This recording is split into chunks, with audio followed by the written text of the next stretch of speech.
नमस्कार दोस्तों, स्वागत है आपका मार्केट टाइम्स 247 पर।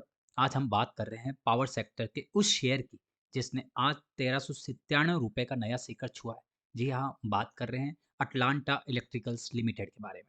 पिछले एक महीने में 33% और पिछले 3 महीने में करीब 69% का जबरदस्त रिटर्न देने वाला शेयर, एक मल्टी बैगर बनने वाला शेयर, बनने जा रहा वाला शेयर। लेकिन क्या अब ये स्टॉक ओवरवैल्यूड हो गया है या यहाँ से असली रैली शुरू हुई है?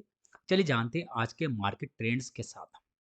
सबसे बड़ा ट्रिगर है आज का कि आज power grid corporation of India की मंजूरी। जी हाँ, कंपनी को अब 400 केवी क्लास के ट्रांसफॉर्मर बनाने की हरी झंडी मिल चुकी है। इसका मतलब ये है कि भारत के 9.6 ट्रिलियन वाले ट्रांसमिशन प्लान में अब अटलांटा एक बड़ा खिलाड़ी बन चुका है। इसके साथ ही कंपनी की कुल मैन्युफैक्चरिंग कैपेसिटी अब बढ़कर 63,060 MVA हो गई है, जो पिछले 18 महीनों में लगभग 4 गुना बढ़ोतरी है। नंबर्स की बात करें तो क्वार्टर 3 में कंपनी का रेवेन्यू 80% बढ़ा है और ऑर्डर बुक 2451 करोड़ के रिकॉर्ड स्तर पर पहुंच गई है। यहीं हम प्रॉफिट के बारे में बात करें तो दिसंबर तिमाही में नेट प्रॉफिट 49 करोड़ से ज़्यादा रहा, जो पिछले साल के मुकाबले 120% से ज़्यादा की बढ़त है। शेयर फिलहाल करीब 72 पीई पर ट्रेड कर रहा है। ये सेक्टर के औसत से काफ़ी ज़्यादा है, जो दर्शाता है कि निवेशक कंपनी की फ्यूचर ग्रोथ को लेकर बहुत बुलिश है।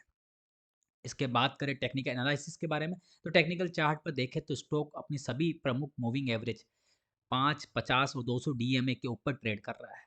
रेजिस्टेंस की बात करें 1400 एक बड़ा रेजिस्टेंस हो सकता है। अगर ये लेवल पार होता है तो 1460 और 1500 के दरवाजे खुल जाएंगे इसको आगे बढ़ने के लिए।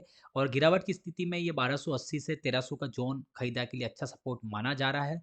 और निष्कर्ष यही है कि अटलांटा इलेक्ट्रिकल्स एक क्वालिटी ग्रोथ स्टॉक है। अगर आप रिस्क ले सकते हैं तो गिरावट पर इसे धीरे धीरे जोड़ना फायदेमंद हो सकता है। Power grid corporation India limited की मंजूरी और बढ़ते रिन्यूएबल एनर्जी प्रोडक्ट इसके लंबे समय तक फायदे का सौदा साबित हो सकते हैं। अगर आपको एनालिसिस पसंद आया तो मार्केट टाइम्स 247 को सब्सक्राइब करें और बेल आइकन को दबाएं। आपका पसंदीदा पावर स्टॉक कौन सा है, हमें कमेंट में बताएं। क्या आपने अटलांटा इलेक्ट्रिकल को खरीद रखा है तो कितने पर खरीद रखा है, यह भी हमें कमेंट करके ज़रूर बताएं। धन्यवाद दोस्तों।